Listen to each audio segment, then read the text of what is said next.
What's a good word, everyone? It's your boy DKB here. I just want to say thanks for all the support. The channel's been steadily growing, and the number you see below, you can drop a text, shoot a voicemail, any ideas, topics, collabs, etc. you guys want to see. I'll include them in future videos and live streams, and I'll catch you again. Be easy.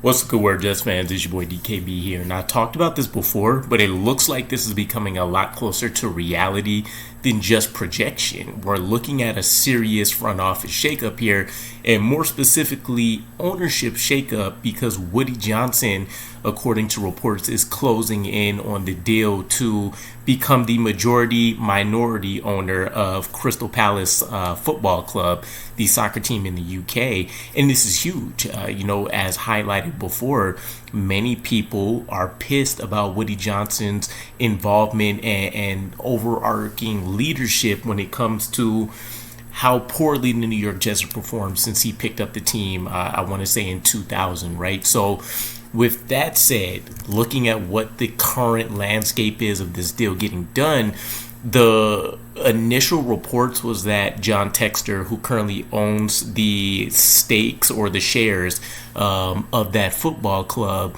he wanted about 240 million or so in euros. It looks like the deal that's being closed in on may be somewhere in the range of 190 million. So if Woody Johnson lands this, he's already getting a bargain on another premier major football team, right, as one of the top major sports. Now, per the insider that's commenting on this stuff, Woody Johnson right now is leading the charge ahead of about 2 or 3 other interested parties that are also putting in bids for the 43% stake. I seen something else mentioned like 44.9%, but either way, somewhere in that range in terms of the shares available from John Textor.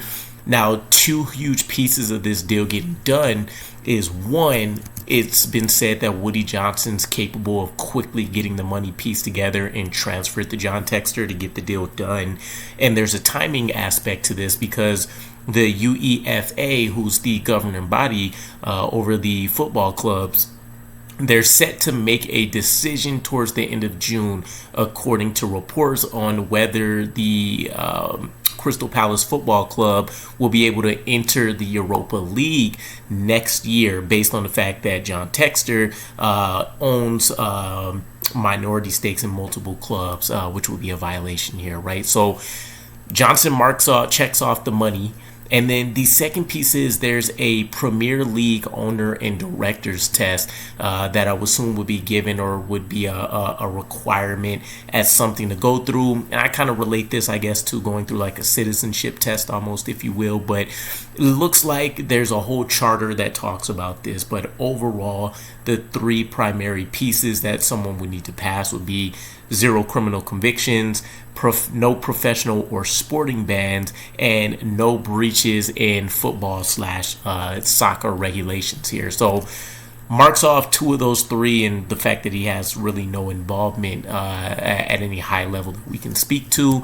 There wouldn't be any breaches here with him finally being able to get involved in a UK major sport either. So this reportedly is in the closing stages of the deal getting done. I think this is all really just dependent on John Textor going in and making the decision of who he wants to go with and whatever sign-offs are necessary there.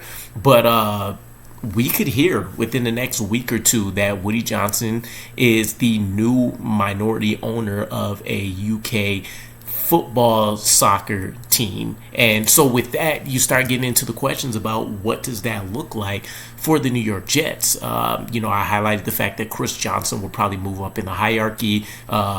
Maybe Jaime ends up taking a different role outside of president in terms of the void being there, although I don't think the structure will necessarily change. But this would be a huge benefit to Darren Mougey, a huge benefit to Aaron Glenn, because we've seen during Chris Johnson's previous absence when he was the UK ambassador that he essentially left the affairs to his brother, and so that meant a lot less poking around, a lot less overriding decisions, etc., etc. And that, if you believe in this new brain trust, Aaron Glenn and Darren Mougey, that's going to be music to our ears. So again, I'm keeping pretty heavy tabs on this, because I do think this will be something that shakes up the landscape of the New York Jets, not only for the short term, but for the long-term future as well. This could be a situation where Woody Johnson just decides to reside in UK and oversee his new investment with this soccer team, and kind of like I highlighted before, see what they're coming off of just winning a major title, so see what makes them tick, how things ran, and maybe look to impart some of that into the New York Jets. So we'll see what happens, but let me know what you guys' thoughts are. Yay or nay? Do you not care as long as it gets Woody Johnson out of the building? But or overall, just let me know what your perspective is, and I'll catch you guys again. Peace.